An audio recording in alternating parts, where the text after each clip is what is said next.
사랑의 하나님 아버지, 오늘도 말씀 앞에 나아갑니다. 주시는 말씀을 통하여 우리의 길 되시고 빛 되신 주의 손길을 보게 하여 주시옵소서. 말씀으로 말미암아 저희의 믿음이 더욱 굳건하게 하여 주옵소서. 예수 그리스도 이름으로 기도드리옵나이다. 아멘.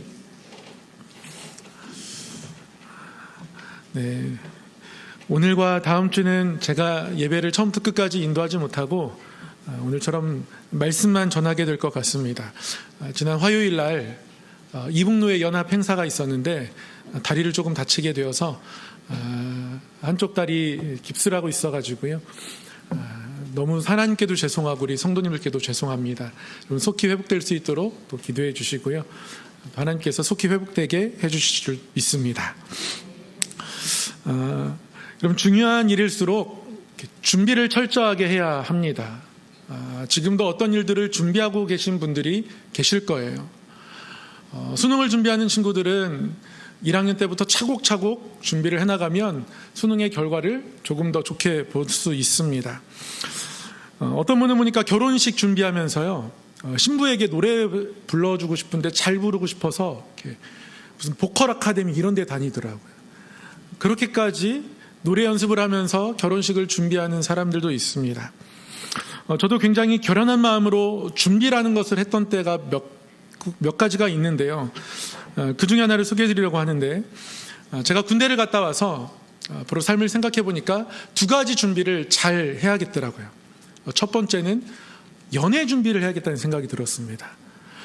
두 번째는 대학을 졸업하면 신학대학원 갈 거니까 신학대학원 입학 준비를 해야겠다라는 생각이 들었습니다. 그럼 연애 준비를 어떻게 해야 할까요? 우리 청년들도 있는데, 여러분 청년들 연애 준비 어떻게 해야 합니까? 물론 기도로 준비해야 되죠. 제가 연애 준비를 하면서 준비했던 것은 자동차입니다. 제가 제대하고 나서 보니까요, 커플들이 두 부류가 있더라고요. 어떤 커플들은 학교에서 버스 정류장까지 걸어갑니다. 대중교통을 이용하는 그런 커플들이 있어요. 제가 다녔던 학교는 캠퍼스가 굉장히 넓습니다. 캠퍼스 안에 셔틀이 계속 돌아다닐 만큼 굉장히 넓습니다. 그래서 제가 다니는 건물에서 사회과학대학 건물에서 정문까지 가려면 10분 이상을 걸어가야 해요. 여름에는 너무 덥습니다. 근데 그 거리를 걸어가는 커플이 있어요. 물론 둘이 손잡고 걸어가면 그 거리도 기쁠 수 있는데 그게 하루 이틀이어야 말이죠. 근데 어떤 커플들은 보니까요, 남자친구가 차를 몰고 수업 끝날 때 건물 앞으로 쫙 와요. 차가 탁 쏘고 문을 탁 열어주고 에어컨 이미 충분히 시원해져 있는 그 차를 탁 타고 탁 출발하는 거예요. 그래서 제가 그 대조적인 두 모습을 보면서 내가 할 연애는 저거다, 이렇게 생각을 한 거죠. 그래서 내가 면허를 준비하고 차가 준비되기 전까지는 그 어떤 자매에게도 대쉬하지 않으리라, 이런 결연한 각오를 가지고 면허를 준비하고 면허를 따고 또 아르바이트를 해서 아주 싼 차지만 중고차를 하나 구입했던 기억이 납니다. 연애를 그렇게 준비했었어요. 여러분 준비는 매 순간 필요합니다. 오늘 저녁 먹을 준비를 해야 하고요, 내일 일터에 출근할 준비를 해야 하고, 일터에 중요한 프로젝트가 있으면 그것을 잘 해낼 준비를 해야 합니다. 중요한 일일수록 더 준비가 철저해야 합니다. 여러분 우리가 주님을 따라가는 것도 그렇습니다. 신앙생활 하는 것도요, 그냥 막 하는 것이 아니라 준비가 필요하더라고요. 오늘은 그 준비의 중요성을 알려줍니다. 그럼 오늘 말씀은 예수님과 예수님의 형제들이 나눈 짤막한 대화예요. 근데 오늘 말씀의 배경이 초막절이라고 말씀이 기록하고 있습니다. 유대인의 명절 초막절이 가까워오고 있습니다. 그런 타이밍에 예수님과 예수님의 형제들이 대화를 나누고 있거든요. 여러분 오늘 이 본문 말씀 짧은 대화의 분위기가 혹시 느껴지세요? 어떤 분위기로 대화하고 있는지? 오늘 말씀을 또 잘 이해하기 위해서 요한복음의 흐름을 한번 쭉 잘 이해해 볼 필요가 있습니다. 6장에 보면 오병이어의 기적이 나오고요, 오병이어의 기적 이야기를 벌써 2주 동안 함께 살펴보았습니다. 오병이어 기적을 일으키시던 때는 유대인의 절기로 따지면 유월절 즈음이었습니다. 유월절 즈음에 예수님이 오병이어의 기적을 일으키셨고, 이 기적 때문에 예수님은 갈릴리 지역의 유명 인사가 되었습니다. 많은 사람들이 예수님을 따라옵니다. 쫓아옵니다. 어디 있는지 조사하고 알아내서 정말 열심을 다해 끝까지 예수님 있는 곳을 찾아오더라는 것이죠. 근데 그들에게는 목적이 있어요. 예수님을 찾아오는 이유. 그것은 예수님이 오병이어와 같은 기적을 한 번 또는 몇 번 더 일으키시면 좋겠습니다. 좋지 않습니까? 많은 사람들이 줄이고 있는데 그들을 먹이시는 이 이적을 매 순간 베풀어 주신다면 모두가 행복해질 거예요. 그래서 그들은 떡을 먹고 배부른 까닭에 예수님이 있는 곳까지 찾아왔습니다. 그런데 문제는 예수님이 그러한 기적을 다시 일으키시지 않았다는 것이죠. 오히려 예수님은 떡을 구하는 그들에게 내가 생명의 떡이라고, 내가 이 세상에 구원을 가져오는 생명의 떡이라고 말씀합니다. 근데 이 말씀을 알아듣는 사람이 없어요. 사람들은 더 이상 예수님이 자신들이 기대하고 바라는 기적을 일으키지 않으니까 예수님을 떠나갑니다. 여러분, 다 떠나갑니다. 예수님 곁에 아무도 남지 않아요. 여러분, 이게 진짜 기적 같아요.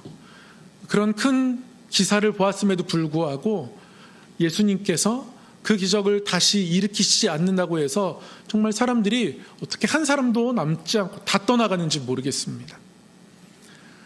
다 떠나가니까 여러분, 예수님이 제자들에게 뭐라고 물어봐요?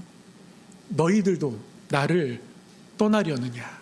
이렇게 묻습니다. 너희들도 나를 떠나려느냐?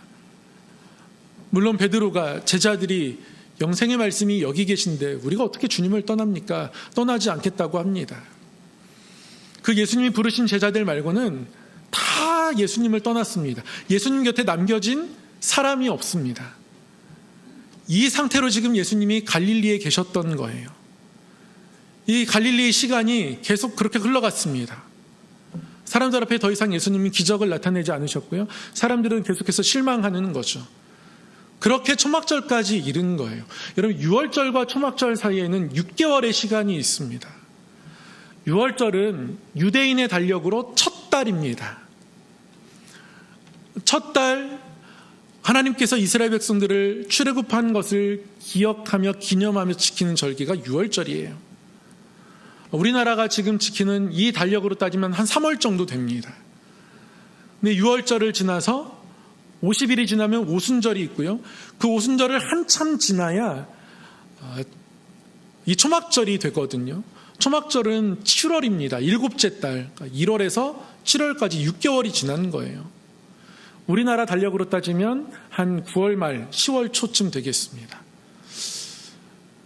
여러분, 이 초막절에 정말 많은 유대인들이 예루살렘으로 모이거든요. 유대인들이 지키는 3대 절기가 있습니다. 6월절, 무교절이라고도 합니다. 여기서 50일이 지나면 오순절, 그리고 초막절. 초막절은 수장절이라고도 해요. 왜냐하면 정말 많은 농사의 결과 열매를 거두는 절기거든요. 그래서 그것들을 창고에 들이면서 저장합니다. 그래서 수장절이라고도 합니다.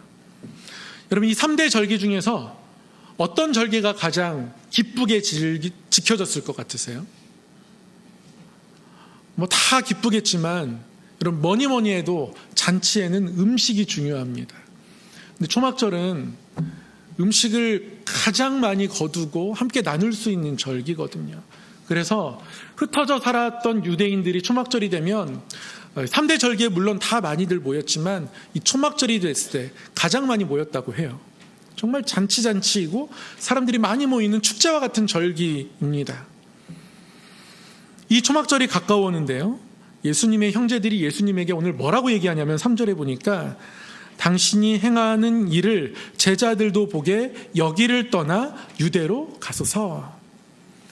예수님에게 뭐라고 말씀해요? 예수님, 더 많은 제자들이 예수님께 모여들고 볼 수 있도록 여기를 떠나서 유대로 가십시오. 예루살렘으로 가십시오.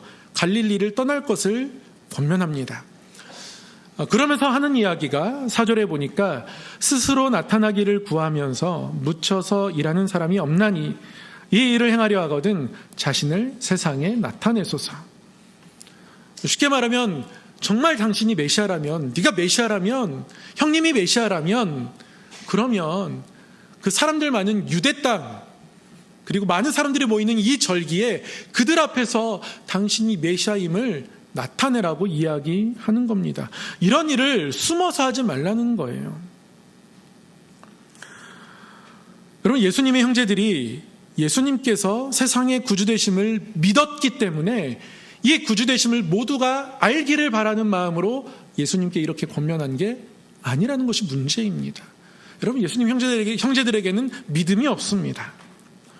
5절에 분명히 말씀하고 있어요. 이는 그 형제들까지도 예수를 믿지 아니함이러라. 그러니까 예수님이 지금 여기를 떠났으면 좋겠는 거예요. 그냥 갈릴리에서 6개월 동안 실패했습니다. 예수님의 형제들이 보기에는 예수님을 따르는 사람들이 없어요. 오병이어의 기적이 일어났었는데 그게 기적인지 우연인지도 잘 모르겠습니다. 왜냐하면 다시 또 못하니까요. 예수님의 형제들에게는 예수님이 남기신 말씀이 남아있지 않습니다.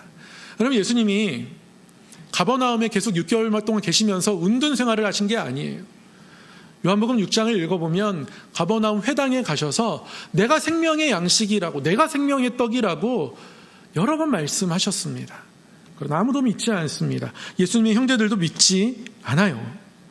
왜냐하면 그들이 기대하는 바를 예수님이 나타내지 않으시니까요. 그러니까 조롱하듯이 이야기하는 거예요. 진짜 메시아 맞으면 유대 땅 가서 거기서 사람들 많이 모일 그때에 자신을 나타내 보이면 되는 거 아니냐고, 거기 가서 하라고 그러는 겁니다.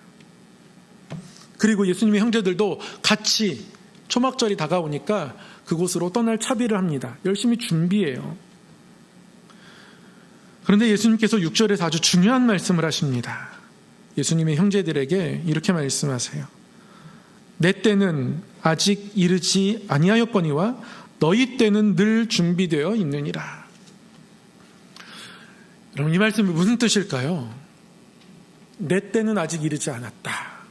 그럼 예수님은 하나님의 때에 움직이십니다. 예수님은 하나님과 본체이십니다. 하나님과의 한치도 어긋남이 없으십니다. 그래서 우리는 예수님과 하나님과의 관계를 일치된 관계로 늘 고백합니다. 그 고백이 삼위일체의 신앙 고백이죠. 예수님은 하나님의 때에만 움직이십니다. 그런데 그런 예수님께서 자신에 대해서 그렇게 말씀하시면서 예수님의 형제들에게 뭐라고 말씀하셨냐면 너희 때는 늘 준비되어 있다 말씀하세요. 여러분, 이 말씀이 부정적인 말씀인 것 같아요? 긍정적인 이야기인 것 같아요? 너희 때는 늘 준비되어 있다. 예수님의 형제들이 뭔가 준비를 잘하는 사람들이라는 그런 뜻일까요? 여러분, 이게 무슨 뜻이냐면요, 예수님이 지금 예수님의 형제들에게 좋은 말 하고 계신 것이 아닙니다. 그럼 칭찬하고 있는 것이 아니에요. 문맥상 꾸중이고 경고입니다. 쉽게 말하면 무슨 말이냐면 너희는 너희 때에, 그러니까 너희가 가고 싶은 때에 너희 방식으로 그렇게 늘 준비하는구나, 지금 이렇게 말씀하시는 거예요. 그들의 준비에 하나님이 없다는 것을 예수님께서 지적하고 계신 겁니다. 그래서 7절에 뭐라고 말씀하시냐면 세상은 너희를 미워하지 않는다고 이야기해요. 그러니까 너희들의 준비는 늘 세상적이라는 것이죠. 여러분, 우리의 믿음을 잘 보기를 원합니다. 예수님은 예수님의 형제들이 믿음이 없다고 말씀하셨어요. 5절에 믿음이 없는 사람들이라고 말씀하셨어요. 이들에게 믿음 없는 모습이 구체적으로 어떻게 나타난 거냐면 이들의 준비에 예수님이 없습니다. 이들의 준비에 세상의 것들만 있어요. 그래서 세상 사람들과 구별되지가 않습니다. 세상 사람들이 기대하는 것 똑같은 것만 기대하고 세상 사람들이 바라는 것 똑같이 바라면서 살아가는 거예요. 그러니까 믿음이 없다고 얘기할 수밖에 없는 거죠. 그래서 너희들의 준비는 늘 너희들 때 너희들의 방식으로 하고 있구나, 예수님이 그렇게 말씀하시는 거죠. 이런 사람들은 세상이 미워하지 않습니다. 우리가 세상에서 미움받아야 잘 산다는 그런 뜻이 아닙니다. 여러분, 우리가 세상에서 칭찬받아야죠. 교회가 세상으로부터 귀하다, 이런 얘기 들어야죠. 여러분, 그것이 우리가 빛과 소금으로서 가야 할 방향은 맞습니다. 그러나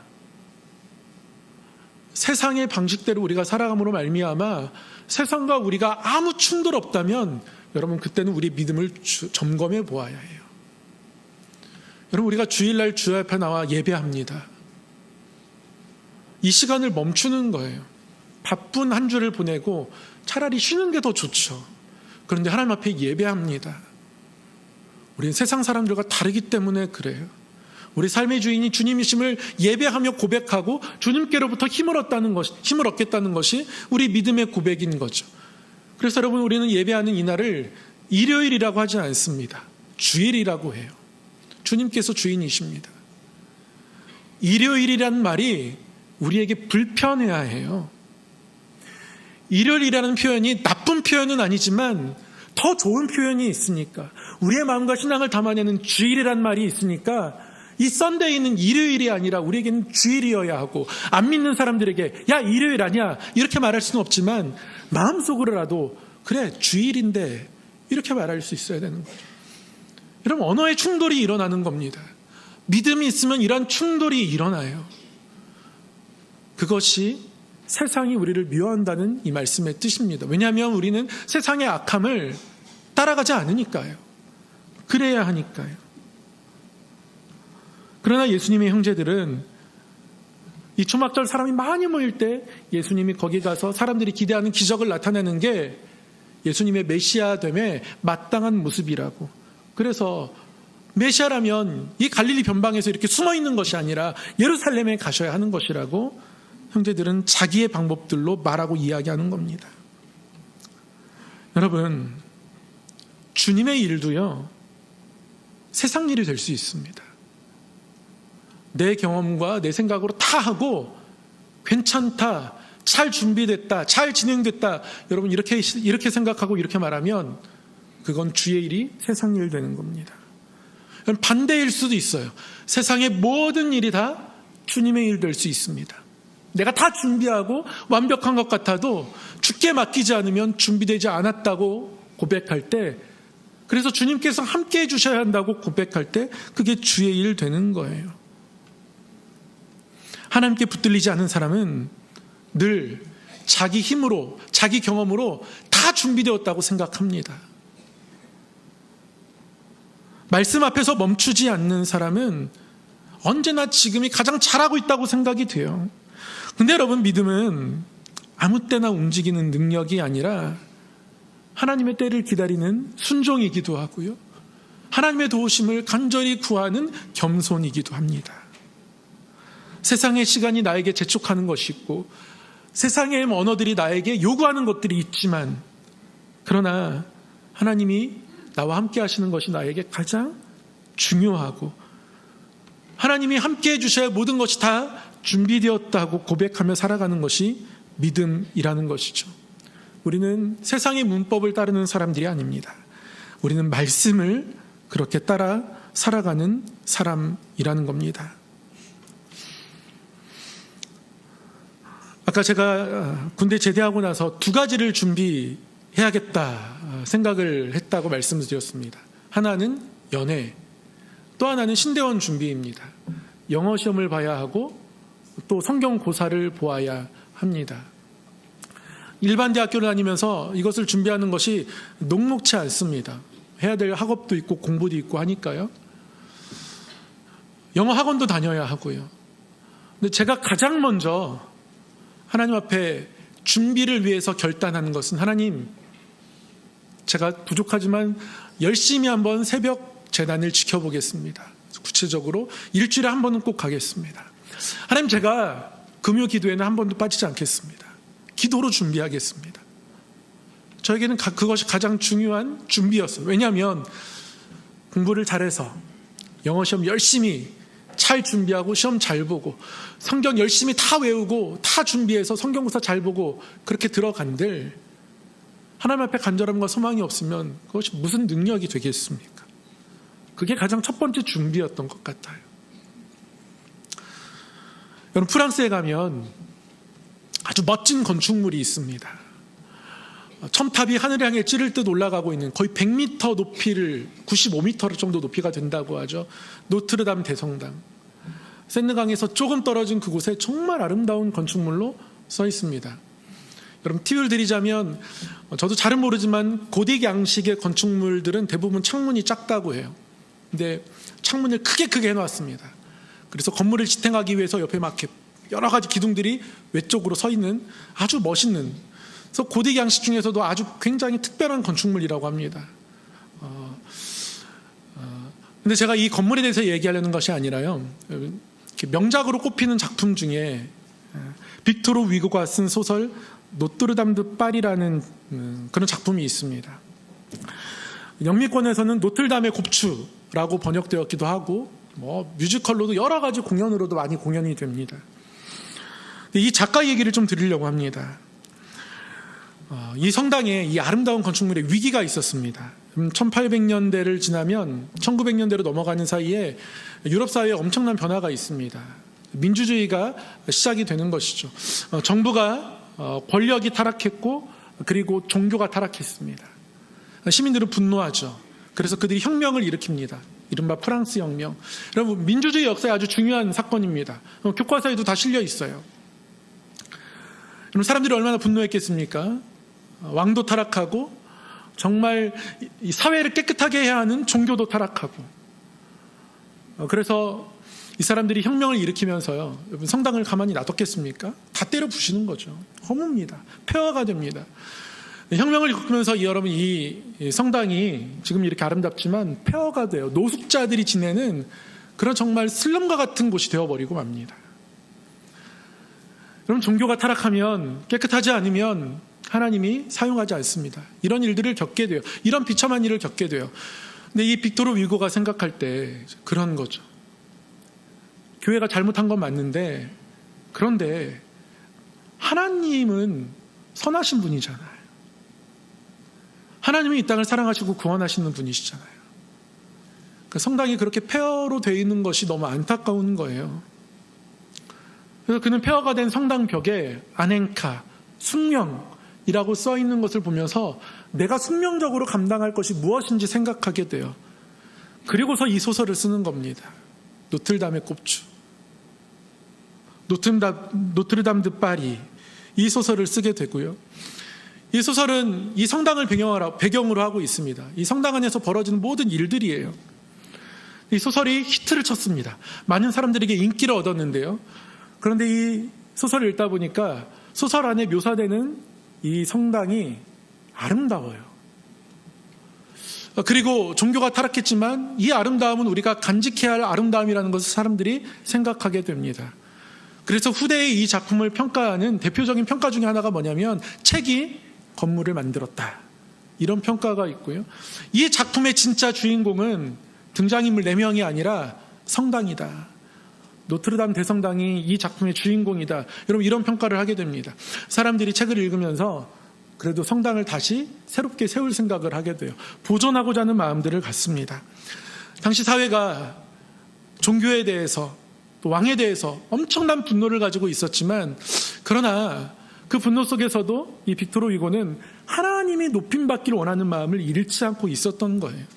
그리고 내가 무엇을 해야 할지 잘 알지는 못하지만, 이 소설이, 이 글이 이 사회를 바꿀지 어떨지 잘 알지는 못하지만, 그러나 내가 할 수 있는 것들을 하나님 앞에서 해나가고 싶은 거죠. 이 건축물을 되살리고 싶은 마음에, 하나님이 존귀히 여김받는 것을 회복하고 싶은 마음에 이 사람은 이 소설을 썼습니다. 히트쳐서 인기 얻고 돈 많이 벌려고 쓴 게 아니란 말씀이에요. 그럼 무슨 말씀을 드리려고 하냐면, 세상 속에서도 우리는 세상에 물들지 않는 성도여야 합니다. 세상의 흐름에 우리가 따라가는 것이 아니라 우리는 말씀에 이끌려 살아가는 사람들이어야 하는 거예요. 세상적으로 돈이 준비되어 있고 나의 지식이, 경험이 아무리 완벽하게 준비되어 있다 할지라도 하나님이 함께하지 않으시면 나는 준비되지 않은 거란 말씀입니다. 그래서 하나님을 구하며 살아가는 믿음이 우리 가운데 있어야 한다는 것이죠. 예수님이 믿음 없는 형제들에게 말씀하십니다. 너희들의 때는 늘 준비되어 있다. 준비성이 좋다고, 하나님의 때를 잘 준비하며 따라간다고 하신 말씀이 아닙니다. 너희는 늘 너희들의 때를, 너희들의 생각만을, 너희들의 경험만을 준비하는구나. 나의 때, 나의 뜻 묻지 않는구나.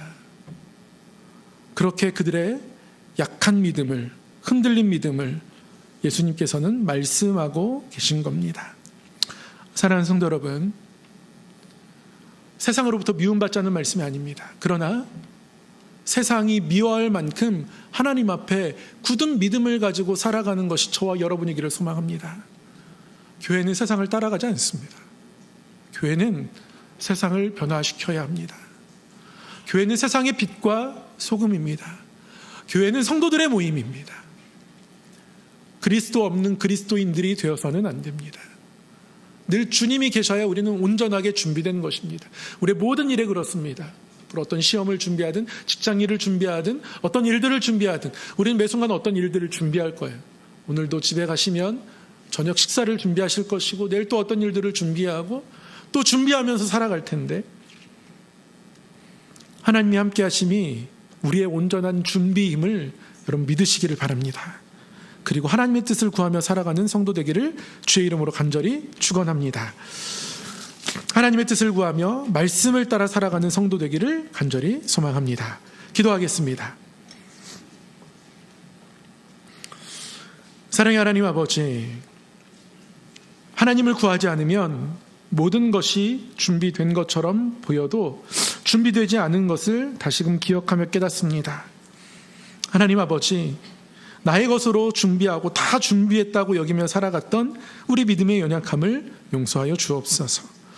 하나님의 뜻을 묻지 않고 말씀 앞에 멈추지 않고 세상의 때를 내 모든 것으로 다 준비했다라고 여기며 살았던 우리의 연약한 믿음을 용서하시고 세상이 기뻐하는 사람이 아니라 하나님이 기뻐하시는 사람으로, 하나님을 따라가는 사람으로, 하나님과 동행하는 성도로 우리의 말과 선택과 모든 걸음이 주님 뜻 안에 있을 수 있도록 우리를 붙드시고 인도하여 주시옵소서. 우리 주 예수 그리스도 이름으로 기도드리옵나이다. 아멘.